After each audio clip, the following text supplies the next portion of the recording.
Itu kalau Iran bisa bertahan 70 hari atau lebih dalam perang, itu tuh Amerika Serikat yang chaos. Itu Israel yang habis. Kapasitas itu kan ternyata Israel juga nggak sekuat itu gitu. Nggak sekuat itu karena mereka negaranya juga kecil, sumber dayanya juga kecil. Itu kan katanya ada wacana juga menggunakan nuklir. Amerika Serikat nggak akan berani lah.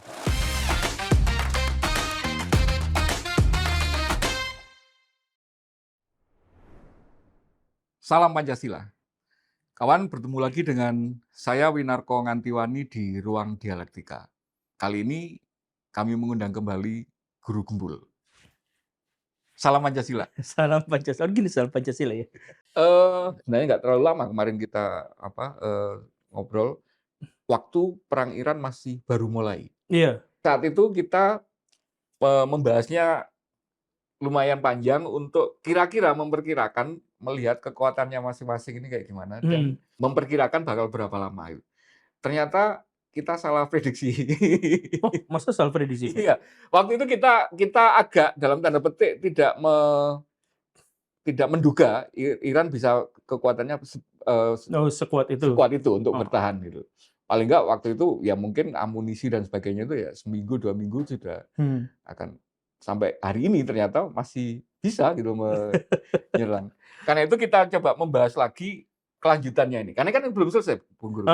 Dan yang terbayang di depan mata itu hari ini negara-negara di tetangga kita aja itu hampir semuanya sudah ngerasakan, bahkan mulai 2-3 minggu yang lalu dampaknya minyak yang cepet lewat Selat Hormuz itu mereka sudah ngerasakan gitu. Mulai dari harganya mahal, kelangkaan, bahkan jam kerja anak sekolah dan sebagainya dikurangi gitu. Di kita kayaknya masih nyantai aja gitu kan. Iya. Tapi apakah benar memang kita nggak terdampak kan gitu. Nah, ini kita coba bahas lebih detail gitu. Tapi saya mulai dari salah satu kontennya Bung Guru Gembul yang saya paling suka itu, saya lupa itu quote dari mana gitu ya. Jadi ada quote istilahnya, kira-kira dalam perang korban pertama itu selalu kebenaran gitu kan. Iya, kebenaran adalah yang pertama. Nah, itu kan kemudian hari ini kita kan sedang disuguhi berbagai macam berita tentang apa yang terjadi di Timur Tengah sana. Gimana sih cara kita menyaring informasi sebenarnya yang terjadi itu, yang benar itu yang mana sih yang masuk ke kita? Karena kita nggak punya loh wartawan. Kalau dulu waktu perang Irak itu Jawa Pos, Kompas itu kayak semacam mengirimkan wartawan itu kan ke sana gitu kan. Betul. Per hari ini kan nggak ada semacam wartawan kita yang di lapangan gitu kan. Iya. Makanya itu gimana cara kita menyaringnya? Sebenarnya gini Pak. Jadi pertama kita tuh karena keterbatasan mengakses berita yang valid. Jadi gini, mengakses berita di zaman sekarang itu sangat mudah. Bahkan ketika kita tidak menginginkannya, berita tuh masuk sendiri ke handphone kita. Kita terpapar gitu. Kita tuh tidak menginginkan satu berita, tapi masuk gitu. Nah, tapi di sisi lain, justru berita-berita itu tuh bisa saja adalah pengecoh dari informasi dan berita yang sesungguhnya. Makanya kemarin di pertemuan pertama itu, saya tuh nggak merasa memprediksinya keliru atau kita memprediksinya keliru, karena dulu tuh saya jelasin ada 2 skenario nih. Bagaimana seandainya Iran menang dan bagaimana kalau Israel yang menang gitu. Nah, di episode terdahulu itu kalau tidak salah, bahkan saya tuh bikin videonya dulu tuh sekitar 6 bulan yang lalu, saya tuh bikin video bahwa Iran tuh pasti kalah kalau perangnya cepat.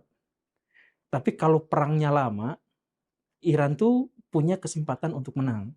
Jadi batasnya itu kalau misal dihitung-hitung berdasarkan para analis, itu kalau Iran bisa bertahan 70 hari atau lebih dalam perang, itu tuh Amerika Serikat yang chaos. Itu Israel yang habis, Pak. Ini sudah separuh jalan berarti kira-kira ya? Ini kan sudah masuk kita tuh bulan 38 hari kalau nggak salah. 28 Februari mulai perangnya ya. 8 Februari. Sekarang kita taping tanggal 7 ya. Nah, jadi kalau Iran itu berhasil bertahan dalam 70 hari ke depan, maka Amerika Serikat dan Israel yang chaos. Tapi kalau sebelum itu Iran berhasil ditundukkan, dikalahkan, ya berarti habislah. Nah, jadi saya tuh nggak berani memprediksi karena itu, karena kesempatan kita untuk mendapatkan informasi yang valid itu sekarang sangat sulit. Karena kalau dulu yang nyari berita tuh adalah wartawan, Sekarang tuh penyedia berita itu adalah orang yang hajatan, yang hajatnya itu. Iya. Jadi ketika ada kepentingan jadinya. Iya. Jadi Iran lagi perang sama Israel. Media-media itu disuplai beritanya tuh sama mereka gitu. Bukan wartawan kita yang datang ke sana, tapi mereka yang kasih informasi ini kasih informasi ini dan seterusnya. Nah, strategi yang dilakukan Iran untuk mempertahankan propaganda mereka itu cukup solid, Pak. Jadi kita mulai di perang pertama mereka tuh yang perang 12 hari itu kan bulan Juni ya, pertengahan ya, tahun Juni-Julian ya, 2025 tahun kemarin. 2025. Nah, setelah itu media-media kita tuh mempropagandakan bahwa Iran tuh menang karena dibombardir terus gitu ya. Padahal Iran tuh di media-media kita tidak diberitakan bahwa frekuensi serangan mereka itu semakin lama tuh semakin susut. Biasanya per hari itu 70 rudal, berubah menjadi 50, berubah menjadi 40, terakhir itu hanya 25 sampai 30-an rudal aja yang dikirimin. Nah, pada bagian itu tuh nggak dipublikasikan. Karena apa? Karena penyedia beritanya itu bukan wartawan, penyedia beritanya itu adalah dari sana. Setelah itu, apa yang terjadi? Nah, ini juga tidak diberitakan, yaitu apa? Iran itu mengalami krisis yang luar biasa akibat perang itu tuh. Karena bukan hanya soal kehancuran infrastruktur, tetapi juga bahwa sanksi mereka menjadi diperketat, kemudian banyak orang yang semakin jauh dari sana, investor-investor nggak ada yang mau ke sana. Inflasinya bahkan gila-gilaan, dan akhirnya bulan Desember itu mereka tuh udah turun ke lapangan. Nah, setelah turun ke lapangan, apa yang terjadi? Internet dimatiin. Internet dimatiin itu dampaknya besar terhadap itu, sampai setengah ekonomi Iran itu ketergantungan sama internet kan. Itu hilang, tapi akibatnya adalah ketika pemerintah melakukan pembersihan terhadap para demonstran itu nggak ada yang tahu. Nah, itu juga di kita tuh nggak ada yang tahu. Nah, makanya balik lagi, kita tuh kesulitan untuk mendapatkan informasi yang benar karena biasanya informasi itu diambil secara sepihak oleh pihak-pihak yang lagi ngadain hajatan. Begitupun dengan Israel. Israel itu mempropagandakan terus-terusan. Bahkan Israel tuh kemakan sama propagandanya sendiri, Pak. Gimana? Maksudnya gimana? Kan mereka memutuskan untuk melakukan serangan terhadap Iran itu karena mereka mengira bahwa demonstrasi besar-besaran terhadap Iran itu menunjukkan bahwa masyarakat Iran sudah protes sama pemimpinnya. Gitu. Iya, masyarakat udah protes terhadap pemimpinnya di ujung tanduk dan mereka sekarang sedang dalam posisi yang sangat lemah-lemahnya. Ya udah, ayo kita serang sekalian. Kalau dibantu ganti rezim mereka akan itu ya. Iya, makanya Rising Lion kan. Jadi, nah ternyata kesalahan besarnya itu berikutnya adalah bahwa ternyata oposisi Iran tuh besar, tapi bukan oposisi pada negara, bukan oposisi pada ini, tapi oposisi pada pemerintah. Dan mereka tuh antar oposisi itu musuhan. Ahmadinejad tuh musuhan kan sama pemerintah sebenarnya. Kemudian siapa? Musawi itu musuhan sama pemerintah. Tapi ketika mereka diajak dideketin sama Israel, ayo kita gulingkan, ya merekanya nggak mau. Pada bagian itu Israel, dia tuh ngerasa bahwa wah ini demo sebrengsek-brengseknya oposisi masih brengsek kamu, kira-kira gitu ya.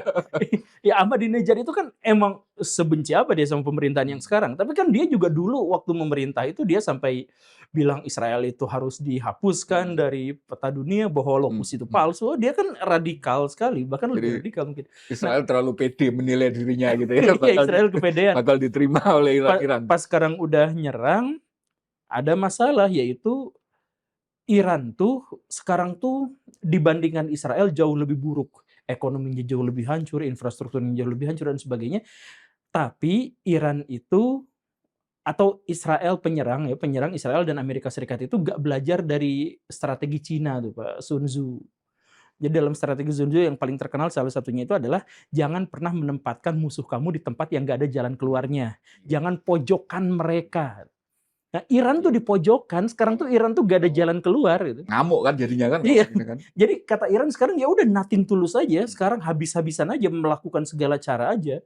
Karena mereka tuh apa yang kemudian langkah yang di penilaiannya Bung Guru Gumbel memojokkan Iran dan tidak memberi pilihan keluar dengan dignity itu. Iya, jadi Iran itu posisinya Pak, dengan Pakistan dia musuhan. Perbatasan kan, wilayah perbatasan. Wilayah-wilayah utara itu banyak orang-orang Kurdi, Balukistan, itu mereka pemberontak semua. Yang perbatasan dengan Laut Mati itu ya. Iya, itu pemberontak semua. Kemudian di kawasan sebelah baratnya itu musuh mereka semua. Irak ya. Irak, Bahrain, kemudian Qatar, Saudi Arabia, Arab Saudi. Jadi negara Persia dengan negara Arab itu kan sejak zaman dulu tuh musuhan secara kultural. Saya ingat Saddam Hussein itu pernah mengatakan, di dunia ini semua ciptaan Tuhan itu bermanfaat kecuali 3. Orang Yahudi, lalat, sama orang Iran. Dia bilang gitu kan. Saking bencinya terhadap orang-orang, jadi orang Arab terhadap orang Iran. Sekarang semuanya orang-orang Arab itu bersatu untuk menyerang Iran. Gitu. Nah, jadi Iran tuh gak ada jalan keluar. Di dalam negerinya oposisi-oposisi dikomporin terus-terusan, dari sekelilingnya mereka itu sudah kemudian diembargo pula, ada banyak sekali sanksi-sanksi ekonomi yang sebagian sekarang dilepas gitu ya, tapi bagian terbesarnya tetap aja di ini. Jadi Iran tuh gak ada jalan keluar. Nothing tulus jadinya ya. Nothing tulus. Sedangkan Israel dan Amerika Serikat yang sekarang agresor justru malah kepikirnya adalah kalau perang berkelanjutan mereka nggak dapat apa-apa. Karena oposisi yang mau dibangkitkan siapa? Pahlavi. Pahlavi ini udah dibenci setengah mati sama masyarakat Iran sekarang. Pahlavi itu kan mungkin kejayaan Pahlavi itu baru diingat sama orang yang umurnya 50 tahun, 60 tahun di Iran gitu kan. Sedangkan anak-anak muda zaman sekarang yang lahirnya lewat tahun 70, lewat tahun 80 itu udah kemakan propaganda sama Syekh Khomeini sama Khamenei yang sekarang kan, bahwa Pahlavi itu jahat gitu kan. Udah kemakan itu semua, jadi oposisi mana yang bisa dinaikkan? Telat ya. Telat. Kalau di Filipina kemarin orang masih menjual Marcos itu masih bisa gitu. Ini kelamaan. Ini Pahlavinya tahun 79 digulingkan. Kalau misalkan sekarang tahun 2000 ini berarti umur 60 tahun, 47 tahun yang lalu. Iya. Jadi umur 50-60 tahun mereka yang masih bisa merasakan bahwa Pahlavi itu bagus. Enak zamanku toh gitu. Iya. Kita kelewat.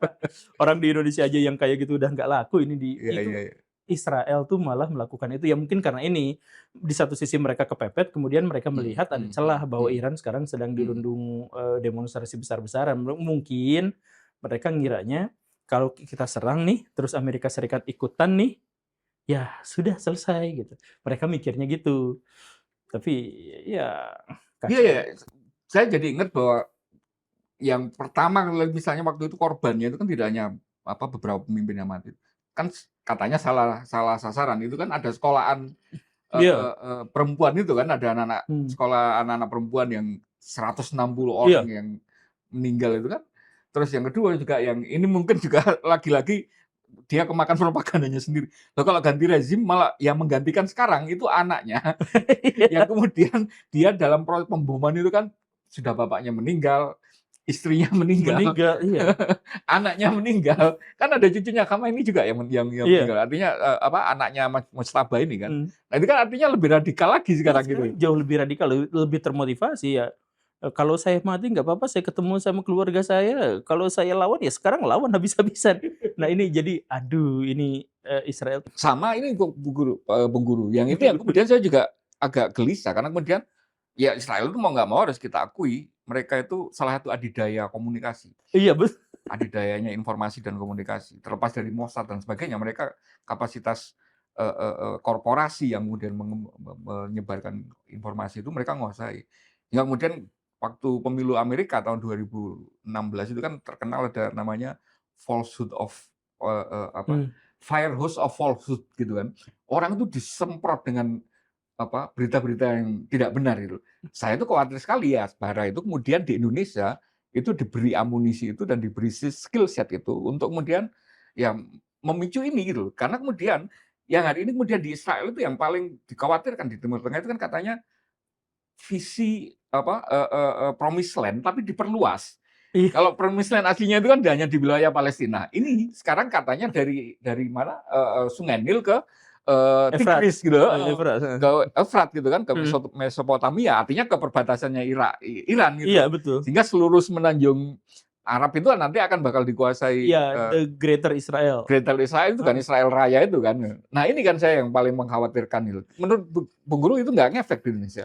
Israel tuh sebenarnya janji sekarang bahwa wilayah kami itu ya sekitar segini aja. Tapi bendera Israelnya sendiri itu kan gitu Pak.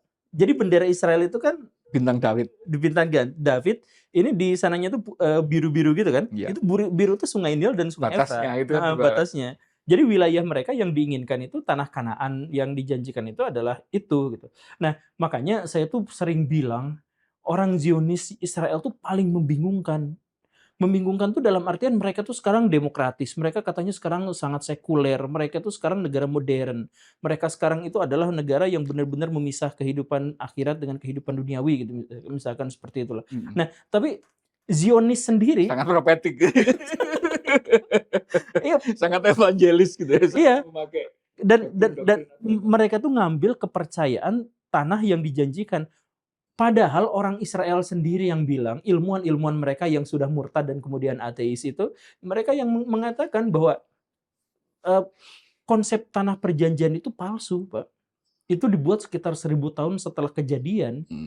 Jadi cerita tentang Raja Nimrod, cerita tentang Abraham dan lain sebagainya, itu adalah cerita yang Nabi Musa yang terusir dari Mesir itu ya. Iya. Nah, ya maksudnya yang tanah perjanjian itu kan dari Abraham gitu ya. Nah, itu adalah yang nggak tahu benar atau salah, tapi secara akademis ahistoris gitu.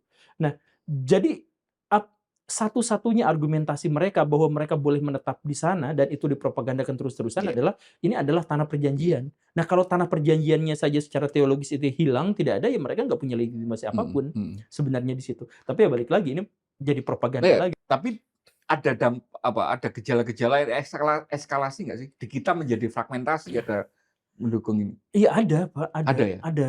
Cuman kita tuh belum berani masuk ke ranah politik yang bagian situ tuh. Jadi di Indonesia itu kelompok yang paling dibenci itu 3, Pak. LGBT, PKI, sama Israel. Itu, nah, politikus nggak mau, 3 ini tuh nggak mau. Karena kemarin Ridwan Kamil di Jakarta pun untuk menjatuhkan. Iya, nggak. Soalnya kan kalau saya melihatnya nggak semasif misalnya gerakan Save Palestina misalnya. Hari ini per hari kan belum ada gerakan dukung Iran gitu, kira-kira turun ke jalan gitu kan. Enggak lah, Iran itu. Atau sebaliknya gitu. Kemudian ini dukung Israel gitu. Nah, kalau yang dukung Israel di beberapa daerah ada, Pak.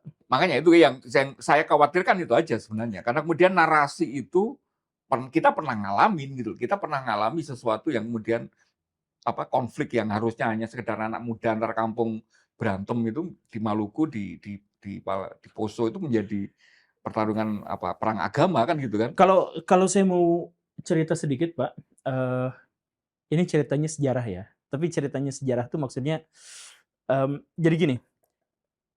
Sebelum krisis ekonomi 97-98, kita tuh kekeringan dulu. Kemudian negara-negara di seluruh dunia tuh perang dulu. Terus masuk ke Indonesia. Saya tuh khawatir karena ini polanya sama, jangan-jangan sekarang juga terjadi lagi. Jadi kita tuh sekarang mau masuk kekeringan massal, El Nino Godzilla El Nino tuh sekarang. Indonesia OTW kering kerontang. Kemudian di luar negeri macam-macam ya. Iya. Kemudian di luar negeri itu lagi panas-panasnya. Nah, kemudian BBM sekarang dibuat bertahan. Saya tuh kepikirannya negara-negara yang kapalnya boleh keluar masuk Hormuz, itu naikin BBM semua. Indonesia yang kapalnya masih ditahan, ditunda gitu ya, kok bisa bertahan dengan BBM-nya? Saya curiga ada cara yang lain yang justru menjatuhkan kita di beberapa bulan ke depan. Karena sekarang mati-matian untuk mempertahankan, ternyata nanti bendelnya di belakang, kayak gitu ya. Khawatirnya gitu. Nah, cuman maksudnya kalau pola sejarah itu memang berulang seandainya ya, maka kita tuh ada di tengah pintu menuju krisis yang besar. Kalau krisis itu besar, nah ini orang-orang yang pro terhadap Israel sekarang tuh bisa ditandain, Pak. Bisa ditandain, kemudian jadi bahan bakar konflik, pemicu kekerasan dan sebagainya. Saya nggak nakut-nakutin. Iya. Nggak nakut-nakutin.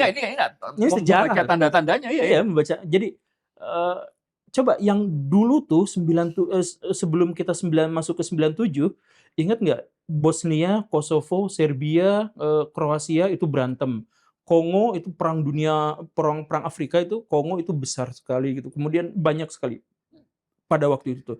Kemudian merembet sedikit demi sedikit ke Indonesia, dan apa yang menjadi keresahan kita terhadap dunia global itu dimanfaatkan. Iya. Misalkan perang etnis, perang antar agama di Indonesia tiba-tiba ada gitu. Nah, jadi saya khawatir sekali. Tadi kita belum bicara yang lebih, dan saya pun sebenarnya tidak mau ngomong, tapi saya jadi ini aja. Khawatir kalau misalkan orang-orang yang pro terhadap Israel dan pro terhadap Palestina, pro terhadap Iran sekarang itu mulai ditandain. Nanti kalau ada apa-apa, itu khawatirnya bulan Mei, Juni, Juli itu khawatir bisa menjadi trigger lagi nanti. Menjadi trigger dan akhirnya dimanfaatkan oleh pihak-pihak tertentu untuk bikin kekacauan. Ya, saya pikir kalaupun tidak ada di kita tidak ada niat menakut-nakuti, tapi tidak ada salahnya kemudian memberikan ini Peringatan. sebagai wacana publik bahwa ada loh resiko kalau kita tidak memahami ini dengan baik gitu ya. Itu nanti kita sendiri yang akan diacak-acak kan kira-kira gitu. Iya. Ada sesuatu yang bisa merugikan kita sebagai bangsa gitu. Meskipun dinamikanya sebenarnya nggak ada urusan dengan apa yang terjadi di kita kan gitu kan. Jadi gerakan-gerakan di zaman dulu ini saya mohon maaf, Bapak ingat nggak dulu ada kasus kolor hijau? Ya, ada ninja. Saya itu generasi yang ngalami tahun 98. Itu kalau hari ini misalnya di Malang itu ya, kalau Arema merayakan menang itu konvoy itu kan normal ya. Iya. Tahun 98 itu pasca ada ninja-ninja itu. Nah, itu pernah ada satu momen ada yang tersangka ninja itu ketangkep di massa, kepalanya di anak-anak yang sama yang anak-anak yang Arema itu mengarak itu Bung Guru. Kalau di Bandung itu kira-kira dari kota ke arah Soreang sana gitu ya. Terus keliling lagi ke Cimahi gitu ya. Itu diarak. Sebegitu sebegitu kuatnya emosi massa itu dibakar gara-gara isu agama itu. Nah, padahal nggak ada dasarnya apa-apa mereka di sana itu untuk kemudian menjadi sebrutal itu. Nah, ada indikasi atau ada kecurigaan bahwa isu ninja, kolor hijau dan sebagainya itu kan gerakan-gerakan intel, gerakan-gerakan ini. Nah, jadi maksudnya kita tuh bisa apa aja digoreng untuk nanti mengidentifikasi. Kolor hijau itu kan konteksnya tuh nanti dicari mana yang benar-benar Islam fundamentalis, mana yang Islam tradisional, mana yang tidak percaya sama ini. Jadi ketika ada kolor hijau, apakah mereka di atas rumahnya tuh dipasang bawang sama ini? Itu kan diidentifikasi semuanya kan. Dan setelah diidentifikasi, katanya didaftar kok itu waktu di Banyuwangi. Iya didaftar waktu Banyuwangi itu didaftar. Nah, maksud saya adalah semua kontroversi, semua kekerasan, semua kubu-kubuan di zaman sekarang, kalau kita nggak berharap ya, tapi kalau itu akan memicu sebuah krisis besar di Indonesia, krisis ketidakpercayaan dan lain sebagainya, itu tuh bisa jadi bahan loh. Iya. Itu bisa. Wah, nanti ini nggak sepakat. Kita masih mengalami banyak sekali masa blackout ya. Kalau blackout itu maksudnya kalau ini mungkin contoh yang agak nggak baik ya. Kalau misalnya orang pernah mengalami mengkonsumsi alkohol itu habis ini tuh paginya tuh lupa kemarin itu ngapain aja kira-kira. Bapak suka gitu ya? katanya. Nah, sejarah kita kan banyak sekali mengalami blackout itu. Pernah kejadian gini nggak pernah diungkap sampai tuntas. Kejadian Kanjuruhan, kejadian Lapindo, Cak Munir, 98 sebegitu banyak gitu. Betul. Hingga kemudian apapun yang terjadi itu masih sangat mungkin terulang gitu loh, karena kita nggak belajar dari sejarah yang kemarin. Dan itu emang sengaja sistematis dihapuskan, jadi nanti bisa aja terjadi lagi. Ada pepatahnya Mark Twain yang terkenal itu kan, sejarah itu selalu berulang tapi berima kan gitu. Iya. Rhyme gitu. Jadi ada kemiripan gitu. Kan. Tapi saya mau mendetilkan tentang konfliknya lagi. Per hari ini sudah jalan 38 hari. Kalau Bung Guru tadi mensyaratkan kalau Iran bisa bertahan sampai 70 hari, artinya 1 bulan ke depan masih bisa bertahan, Iran yang menang.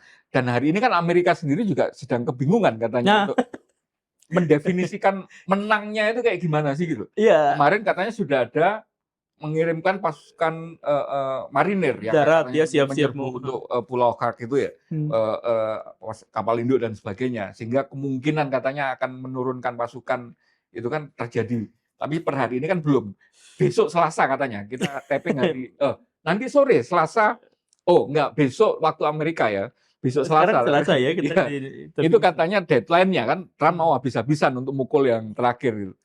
Apa yang membuat nanti Amerika itu memutuskan ini saya udahlah cukup atau dihabisi sekalian?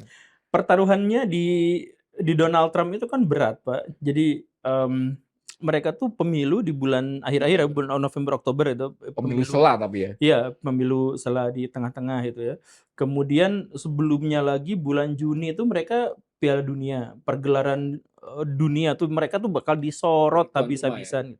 Nah, jadi Amerika Serikat itu sekarang harus menyelesaikan sebelum masalah-masalah itu ada, sebelum nanti Piala Dunia nanti disorot, kan kalau Piala Dunia itu bisa aja jadi ajang rakyat Amerika Serikat itu demo dan menunjukkan itu sama seperti di Brazil dulu gitu kan. Itu tuh bisa dilakukan. Jadi Amerika Serikat itu harus sesegera mungkin menyelesaikan masalah ini sebelum ada perkara-perkara besar ke depan. Lanjut. Belum lagi Amerika Serikat sekarang juga sebenarnya di ujung tanduk, dalam artian Donald Trump-nya sebenarnya yang di ujung tanduk itu. Kemarin demo knocking itu rekor dunia pecah. 8 juta. 8 juta, bahkan orang-orang Republik juga banyak yang ikut ngedemo. Katanya nular ke sini loh, Bu Guru. Oh, iya. Sudah mulai muncul knocking di Indonesia. Iya. Ya maksudnya, jadi Amerika Serikat itu sekarang harus segera menyelesaikan, tapi menyelesaikannya itu gimana? Pertaruhannya adalah, kalau mereka menyelesaikannya itu adalah harus menang, mereka harus datang, kemudian hancurkan, menang, pulang lagi, selesai. Tapi masalahnya adalah kalau datang, hancurkan, nggak hancur-hancur. Ini nancep kayak di Irak, kayak di Afghanistan itu. Iya. Yang lebih buruknya lagi kalau kejadiannya itu kayak Vietnam, kayak di Afghanistan. Amerika Serikat itu bukan dikalahkan oleh warganya, tetapi dikalahkan oleh waktu, oleh negaranya sendiri, oleh rakyatnya sendiri. Jadi yang dilakukan oleh Afghanistan, yang dilakukan oleh Vietnam, yang dilakukan oleh sekarang Iran, itu cukup mengulur perang terus-terusan, bertahan 70 hari, habis-habisan aja di situ. Tiap hari ada peti mati kembali ke Amerika, itu tentaranya mati, itu jadi berita terus di sana gitu ya. Iya betul, sekarang juga jadi berita. Dan mereka nggak bisa mentolerir itu ya, nggak bisa menerima itu ya. Dan mereka slogannya sekarang mulai muncul bahwa mereka berperang demi Israel. Pajak mereka dikasihin ke Israel. Tentara-tentara mereka mati demi kepentingan Israel. Kalau misalkan warga Amerika Serikat ke Iran, apa? Kan jauh. Ngapain juga? Gak ada kepentingan apa-apa. Itu perangnya adalah demi Israel. Nah, Amerika Serikat kepepet sama isu-isu ini, Donald Trump kepepet sama isu knocking, dan dulu di salah satu podcast itu pernah ngomong bahwa Amerika Serikat sekarang itu adalah Donald Trump. Donald Trump itu sering bikin aturan-aturan kebijakan yang nggak sesuai dengan Senat, nggak sesuai dengan apa-apa gitu. Impulsif loh. Kayaknya apa yang dar gitu kan. Iya. Dan dia tuh selalu menganggap bahwa ini adalah diplomasi yang baik, bahwa kita menang, bahwa apa segala rupa. Ini rakyat Amerika Serikatnya, sekarang rakyat Amerika Serikat malah minta, ya ada, nggak semua, tapi ada selentingan-selentingan, kami mendukung Iran, tolong bobol. Kan Iran tuh sekarang ini kan, semua utang warga Amerika Serikat kita akan hack, kita lunasin gitu. Nah ini warga Iran kan, garda revolusi Iran itu kan sekarang mulai main di propaganda itu. IT hacker-hackernya canggih-canggih. Di tengah ini sekali lagi ya, di tengah Iran tuh sekarang habis bobrok, hancur berantakan, karena sebelumnya itu ada korupsi, sebelumnya itu ada serangan, ada sanksi dan sebagainya. Sekarang tuh mereka ada di titik terbawah, tapi justru karena mereka ada di titik terbawah, mereka tuh siap sampai kapanpun dan apapun gitu. Gak mungkin Amerika Serikat itu bisa bertahan ngelawan sama ini loh. Kemarin itu kalau saya yang paling wah itu gini, kemampuan melawannya itu resiliensi dalam proses dalam bentuk pertahanan senjata, oke memang itu iya, tapi mereka itu kemudian memukul baliknya itu menjadi kayak semacam yang membuat perang asimetri yang Amerika sendiri bingung kan gitu kan. Kalau dulu perang yang 12 hari itu balasannya itu kan hampir semuanya ke Israel. Iya. Sehingga Iron Dome tiap malam ini. Hari ini kan enggak.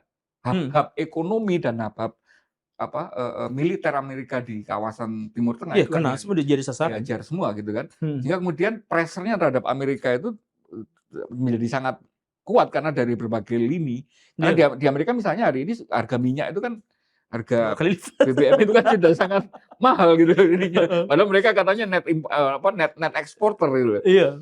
Nah, apa yang membuat Iran itu begitu kreatif dalam proses melawan itu? Oh, belum lagi yang Lego Movie itu. Itu hampir tiap hari. Oh iya, propaganda itu Iran ya. Iya.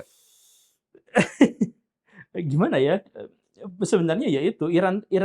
Jadi Iran tuh adalah IQ-nya emang dari dulu tinggi, mereka itu kejepit, mereka itu punya wawasan sejarah masa lalu. Jadi ngefek ya ternyata ya negara dengan IQ tinggi itu. Kan mereka tuh sekarang ngomong kayak gini nih.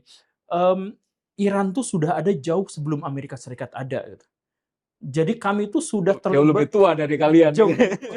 Jadi mental yang terbentuk tuh gitu tuh. Jadi kami tuh berperang ngelawan bangsa yang besar tuh bukan cuma sekali. Iya. Sejak zaman Yunani kami tuh menghadapi mereka, zaman Romawi menghadapi mereka. Perang Irak itu kan mereka dikeroyok itu kan. Dikeroyok. Ada Irak, ada Amerika, ada Rusia di belakangnya Irak kan. Iya, betul. Nah, jadi Iran itu udah mah kejepit, tapi bahwa mereka juga punya mentalitas masa lalu yang mengakar. Ya, ini tuh membuat mereka tuh merasa seperti kita tuh ada sendirian. Iya. Jadi heroisme, patriotisme. Pride-nya itu gede ya mereka. Kita diserang sama Saudi, kita diserang sama Qatar, kita diserang sama Amerika Serikat, sama Israel. Bukti, lihat dalil di dalam Quran dan Sunnah bahwa nanti di akhir zaman orang-orang Yahudi, orang Nasrani akan bersekutu dengan orang-orang munafik, akan menyerang. Itu ditambah lagi dengan pride masa lalu mereka bahwa kami orang Persia, kami orang Sasania, kami orang Indo, kami itu sudah berkali-kali melawan dan tidak pernah dikalahkan dalam sejarah, kami akan selalu bangkit dan seterusnya. Sama ini resiliensi masyarakatnya ya, daya tahan terhadap kesulitan itu ya istilahnya mungkin ya. Kemarin itu kan ada misalnya yang ada apa di Israel ketika ada yang rudal yang tembus itu berita yang ramai itu pada rame-rame ke airport kan, pada mau kabur semua gitu kan. Nah, Iran nggak? Di Iran kan hampir nggak ada ras, nggak ada ini. Saya pernah ngobrol sama orang Iran, Pak, kebetulan. Jadi waktu kejadian Iran bulan Juni itu, bulan Juni, Juli, atau Agustus itu saya ngobrol sama 2 ilmuwan Iran yang kebetulan tuh lagi ada di Indonesia. Mereka tuh bilang, kalau misalkan ada bom Israel, bom Amerika Serikat, dan sebagainya, ojek online tuh masih biasa, Pak. Kayak kita dulu waktu ada teroris orang masih jual sate itu ya. Iya. Nah, jadi kalau ada bom menghantam apa gitu, ya karena mereka itu udah berpengalaman dalam konflik, dalam perang gitu. Kemudian mereka juga merasa bahwa mereka itu adalah kelas ksatria gitu. Dan itu merata, bukan propaganda ya. Bukan. Ke rakyatnya itu menjadi kesadaran ya. Jadi makanya ya udah 1.000 orang mati, 500 orang mati, hari ini sekian orang mati dan sebagainya. Coba kalau Amerika Serikat, satu keluarga dikirim peti mati, Pak, itu nangis-nangis, Pak. Orang Iran.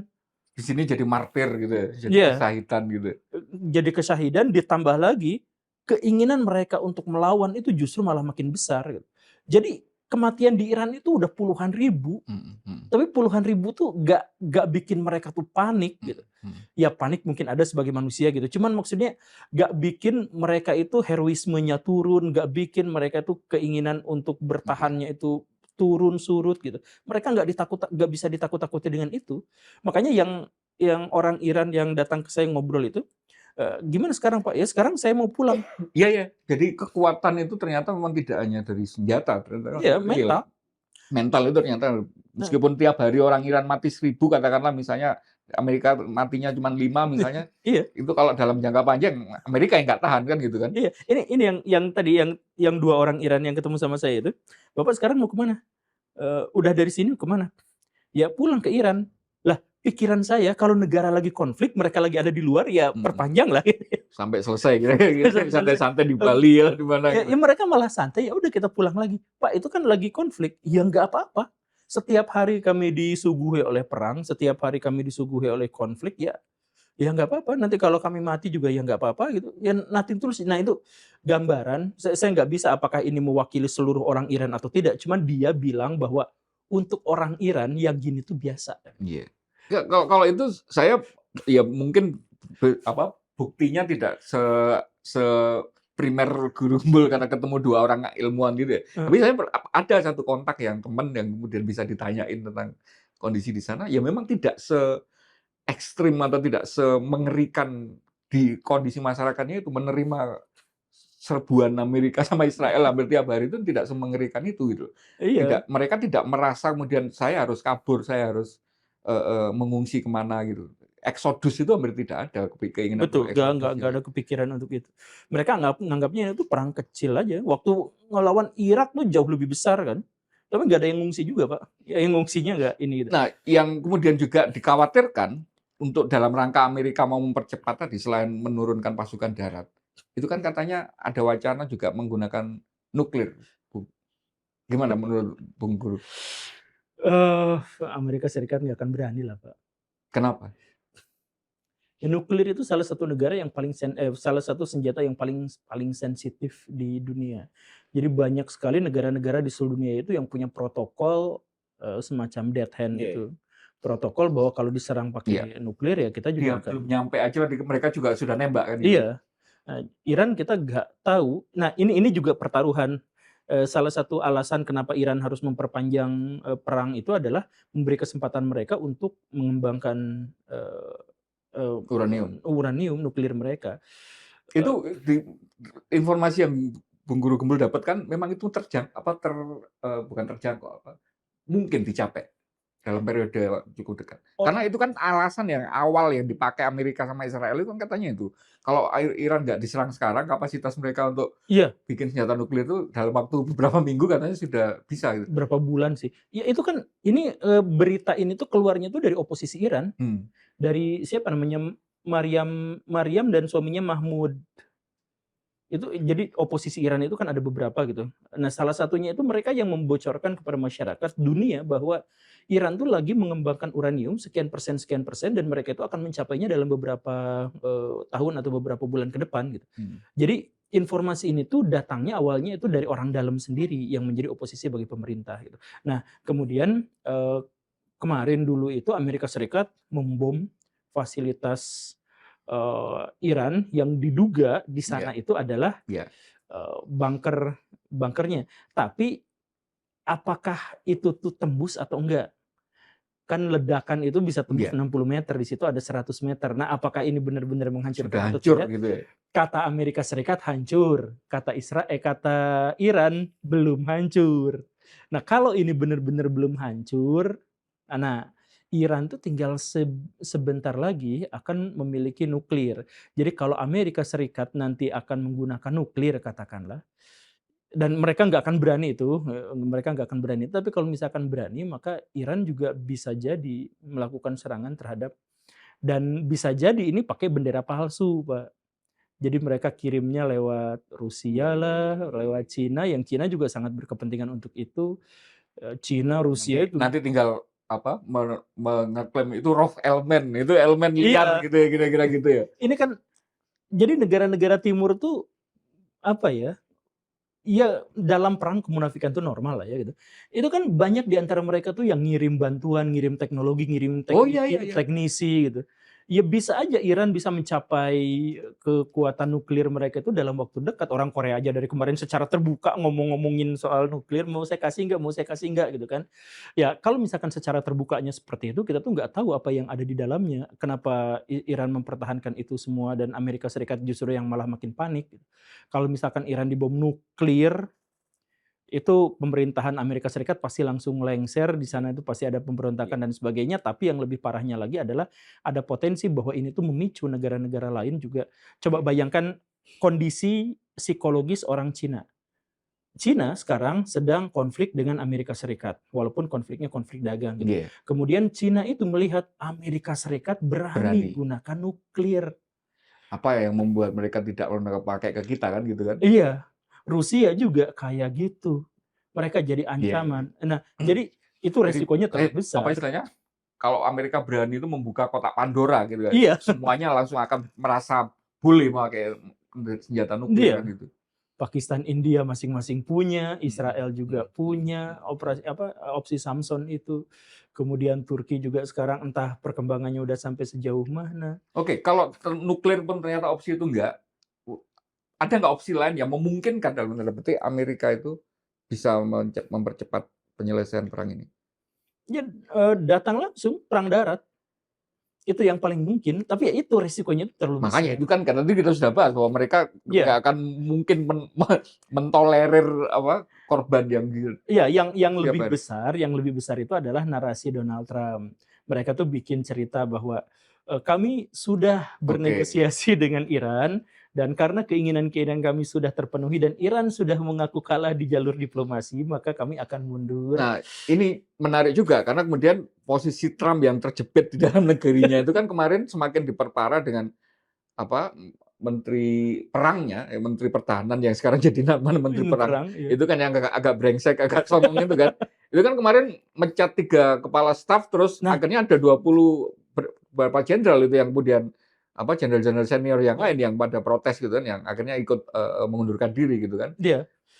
Iya, jadi makanya itu artinya Trump sendiri apa nggak punya dukungan dari militer di Amerika makin sendiri? nggak punya, Pak. Sekarang mereka itu kan kejepit, Pak. Mereka tuh makin nggak punya apa-apa dukungan di dalam negerinya tuh. Jadi Trump itu menjanjikan bahwa saya akan memulai perang untuk menghentikan perang. Itu promosi mereka itu kan. Jadi coba lihat dulu pas zaman Obama. Perang terjadi di mana-mana. Perangnya ini sudah dimulai dari tahun 79 kan gitu kan. Gitu. Jadi saya berperang untuk menghentikan perang. Nah, Iran ini membuktikan bahwa perang itu berkecamuk terus-terusan. Ini mirip strateginya Pak Sudirman di Indonesia lah dulu ya. Perang gerilya itu ya. Perang gerilya itu. Dia menunjukkan ke mata dunia bahwa perang nggak usai, kita tuh masih bertahan gitu. Nah, ini Iran juga, kami tuh masih bisa bertahan, kami di sini masih baik-baik aja. Tukang cilok masih dagang di situ juga, semuanya masih jalan gitu. Nah, ini tuh yang bikin panik Donald Trump. Kemarin akhirnya Donald Trump itu kan bikin cerita gitu.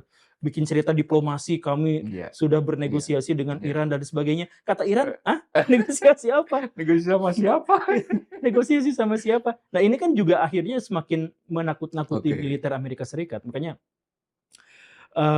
ini Donald Trump itu endingnya pasti jelek sih. Makanya artinya ini Donald Trump sendiri ya akhirnya sekarang kepepet kira-kira gitu ya. Kepepet. Dengan kemudian berbagai macam move-nya itu sekarang opsinya semakin terbatas. Iya, hancuran Iran sekarang gitu ya. Tapi dampak yang lebih besarnya itu terjadinya terhadap Amerika Serikat. Dan sekarang menang kalahnya Amerika Serikat itu juga kan berdampak terhadap musuh-musuh kayak Cina. Ini Cina itu kan gelontorin investasi besar-besaran buat ini gitu.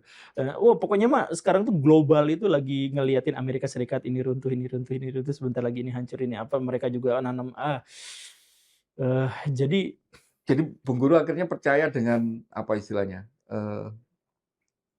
Bukan ramalan lah, analisanya Profesor Jiang itu ya. Bahwa ini nanti akan korbannya atau losernya dari konflik ini ya empire ini akan runtuh gitu. Iya, enggak. Kalau saya belum situ, saya biasa bikin skenario gitu ya. Maksudnya skenario itu yang tadi. Jadi kalau misalkan perang masih berkepanjangan, maka dipastikan Iran yang menang dan Amerika Serikat runtuh. Runtuh karena di dalam negerinya sendiri yang bergolak. Tetapi kalau misalkan Donald Trump berhasil menghentikan ini lebih cepat, dia mungkin akan lebih selamat. Untuk periode yang sekarang dia akan selamat gitu. Dan Iran yang mungkin akan bergejolak dalam puluhan tahun ke depan. Karena tidak ada oposisi yang cukup kuat untuk menggantikan pemerintahan, nanti akan pemerintahan misalkan bergeser, hancur, terus apa gitu. Nah, itu kan opsinya seperti itu. Cuman opsi yang paling masuk akal sekarang itu adalah Iran tuh pemimpinnya akan dimatiin terus-terusan, mati, tapi akan muncul lagi, dan biasa-biasa aja. Yang paling panik itu adalah yang menyerangnya. Karena kemudian ini salah satu yang dampak yang paling ini kan ketika ini berkepanjangan, selain Hormuz itu, kan sekarang selat yang satunya itu yang di Eden itu, yang selat menuju ke Laut Merah itu kan juga dikuasai, mau ditutup sama Houthi kan, yang kemudian itu akan menutup. Kalau yang selat Hormuz itu hanya pasokan minyak, ini pasokan perdagangan dunia gitu. Nah, itu kan artinya semakin lama ekonomi dunia kan semakin berat. Ke Israel yang kemudian menjadi pertanyaan, mereka kapasitasnya kan selama ini juga menjadi apa istilahnya, ke dalam negerinya kan juga mulai menjadi pertanyaan. Nangkal rudal itu nggak gratis kan, kan ternyata gitu kan. Mereka tuh habis sekitar 50 triliun Pak per minggu. Makanya kapasitas itu kan ternyata Israel juga nggak sekuat itu gitu. Gak sekuat itu karena mereka negaranya juga kecil, sumber dayanya juga kecil, mereka itu sangat tergantung pada investor dari luar. Kalau misalkan investornya pada pergi dari Israel gara-gara perang ini, kemudian perdagangan di Laut Merah juga akan terhenti. Houthi itu kan emang menguasai wilayah Yaman yang Eden itu, betul, yang menghentikan itu. Ya udah, Israel itu juga sekarang itu dalam keadaan ekonomi yang sangat-sangat tertekan gitu. Kita nggak tahu endingnya seperti apa, tapi kalau misalkan perang ini bertahan 1 bulan itu, 1 bulan ke depan, nah ini coba kita catat ya. Oke, saya nggak akan memaksakan sebuah nujum ya, karena kemudian Bung Guru lebih suka opsi-opsi gitu ya. Kalau gini, ininya gini. Tapi satu yang kemudian itu hari ini juga publik rasanya juga kita belum terlalu, ada hubungan Amerika dengan Arab yang itu selama ini menjadi penopang dari keseluruhan ekonomi dunia yang menghasilkan petrodolar itu kan. Iya. Ini kan terganggu sekarang, jelas-jelas terganggu, terputus bahkan. Karena kemudian tidak ada pasokan lewat Selat Hormuz gitu, kecuali teman-temannya Iran gitu. Karena ini kan jadi guyonan gitu. Memang ditutup gitu. Iya, ditutup buat Amerika dan teman-temannya kan gitu. Iya. Ya Amerika sendiri per hari ini selain harga minyak turun itu menjelaskan ke masyarakat, lah ngapain sih nyerang Iran buat Selat Hormuznya biar kebuka katanya gitu kan. Lah emangnya kemarin ditutup sama Iran kan enggak gitu. Lalu hari ini Iran malah dapat tol but itu kan kalau mau lewat bayar tol per barrelnya $1 atau $2 gitu kan. Endingnya nanti gimana sih perubahan konstelasi konflik ini kalau selesai? Perubahannya akan seperti apa? Yang paling mungkin terjadi di geopolitik di Timur Tengah ini? Cina akan ambil Taiwan dalam waktu dekat ini. Kemudian Amerika Serikat itu juga akan kehilangan kontrol di kawasan Timur Tengah. Kawasan Timur Tengah mungkin juga akan berbelok ke Cina juga, termasuk kan kemarin juga kan sebenarnya Arab Saudi sama Iran tuh udah didamaikan kan sama Cina. Jadi sebelum konflik ini terjadi tuh negara-negara Arab sama sama Iran tuh udah dipertemukan sama Cina. Nah, jadi negara-negara Arab itu kan oportunis, Pak. Jadi maksudnya mereka tuh akan melakukan sesuatu yang menguntungkan mereka saja. Iya, Gitu. iya. Dan karena itu sekarang menguntungkannya sama Amerika ya dekat sama Amerika gitu. Iya. Kalau nanti Cina lebih ini ya mereka akan sama Cina. Iya, mereka kayaknya bakal semakin dekat sama Cina karena sekarang jalur ini juga sudah terbentuk, jalur sutra baru juga sudah terbentuk, apa-apa juga sudah terbentuk. Kemudian mereka akan membenarkan Taiwan yang dicaplok. Kemudian semikonduktor di sana juga akan dikuasai sama Cina. Amerika Serikat di sisi lain untuk bisa mengimbangi Cina harus menguasai Greenland tapi malah dimusuhin sama NATO. Kemudian mereka juga sekarang konflik sama Spanyol, kemudian mereka juga tidak disukai sama negara-negara tetangga mereka dan seterusnya. Ya, akhir dari konflik ini itu adalah daya tawar Amerika Serikat akan jauh lebih turun dibandingkan dengan sekarang. Negara-negara Arab mungkin akan dua kaki, dan dua kaki semakin sedikitnya semakin banyak semakin ke Cina. Dan kemudian proyek-proyek Amerika Serikat juga mungkin saja akan tergantikan sama proyek Cina di sana sekarang. Nasibnya Israel gimana? Kalau kemudian negara-negara kawasan ini sudah nggak solid lagi kan sama Amerika, mereka nggak punya umbrella, dia nggak punya umbrella untuk kemudian menghadapi tantangan negara-negara tetangganya ini. Nah, Israel itu udah punya opsi, Pak, namanya tuh opsi Samson, udah pernah kita ketahui bersama. Jadi Israel itu sebenarnya juga sudah punya skenario seandainya Amerika Serikat tidak lagi bisa mereka kendalikan atau tidak lagi bisa mereka andalkan, kemudian mereka hanya bisa bertahan untuk diri mereka sendiri, wilayah mereka kecil, sumber daya mereka sedikit, penduduk mereka juga tidak banyak. Ya, kalau pada akhirnya mereka akan dikepung oleh negara-negara yang lain, kalaupun ya mereka akan opsi Samson itu, mereka akan menuklir negara-negara di sekitarnya, bahkan ketika mereka pun akan kena serangan nuklir. Habis-habisan gitu ya. Habis-habisan. Jadi tiji tibe, mati KB. Sekarang tuh yang mengalami itu tuh Iran, bagaimanapun kita mau melawan sampai mati gitu. Nah, tapi kalau misalkan Amerika Serikat sekarang dikalahkan, kalau dikalahkan dengan cara yang memalukan Donald Trump dan bla bla, kemudian memang benar negara-negara Timur Tengah akan balik ke Cina dan sebagainya, maka nanti giliran Israel yang akan mengalami hal yang sama. Karena hari ini tuh saya melihat itu mereka sedang siap-siap ke sana kan ketika per hari ini ketika konflik di sana itu kan yang tidak terlalu muncul di berita, mereka kan tiap hari berantem sama Hizbullah di Lebanon Selatan Golan, gitu kan. Itu kemudian istilahnya kayak semacam mereka itu sudah menyiapkan titik-titik mereka buffernya gitu. Betul. Karena kemudian nanti biar meriamnya dari Houthi bukan Houthi dari Hizbullah dan sebagainya di Yordan di Lebanon itu nggak sampai ke perbatasan mereka gitu. Betul. Jadi nyiapin buffernya. Gitu. Ya masalahnya kan yang mati 3 orang kemarin tentara kita. Nah itu kan. Kenapa kita nggak bahas dari tadi tuh? Ya itu gara-gara Israel itu sekarang udah maju terus keluar wilayah perbatasannya, kemudian bikin pangkalan dan lain sebagainya. Yang sulit itu adalah yaitu kalau serangan itu bukan langsung menyasar pada Israelnya, tetapi pada kepentingan-kepentingan Israel di sekelilingnya. Ya kayak Laut Merah tadi yang Teluk Eden itu kalau misalkan itu diambil, itu 30-40% ekonomi Israel itu terganggu dari situ. Iya. Sama instalasi air itu ya. Nah, komunikasi juga. Ya kemarin yang katanya di UAE yang ditarget Iran itu data center yang kapasitas berapa ini gitu ya. Mau saya gunting. Terakhir Bung, dampaknya ke kita Indonesia.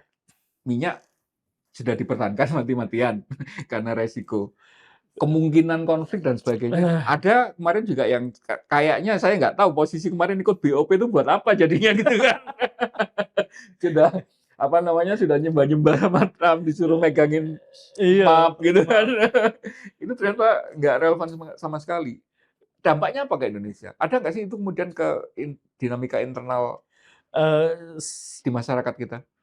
Saya tuh kalau misalkan ditanya kayak gini tuh antara saya berharap tidak nakut-nakutin ya, cuman ada arah bahwa pemerintahan kita itu ada dalam keadaan yang sangat-sangat terancam.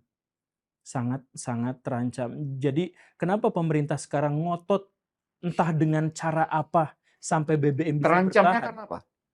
Jadi gini nih, ada pejabat yang dulu tuh ngomong, sekarang tuh semua kriteria untuk memicu krisis di Indonesia itu semuanya tuh udah memenuhi ketidakpercayaan kepada pemerintah, penegakan hukum yang tidak jelas, kekecewaan terhadap masyarakat, ekonomi kita yang jelek, kemudian IHSG yang turun, kepercayaan investor di dalam negeri juga tidak baik dan sebagainya. Itu sudah terjadi ya. Itu sudah terjadi. Seberapapun mau ditutup-tutupi sama itu sudah terjadi. Makanya kenapa pemerintah menutup-nutupi dengan mengatakan ekonomi Indonesia baik-baik saja? Karena kalau rakyat Indonesia tahu bahwa itu krisis, kita tuh bakal ada pergolakan yang besar. Nah, jadi pemicu.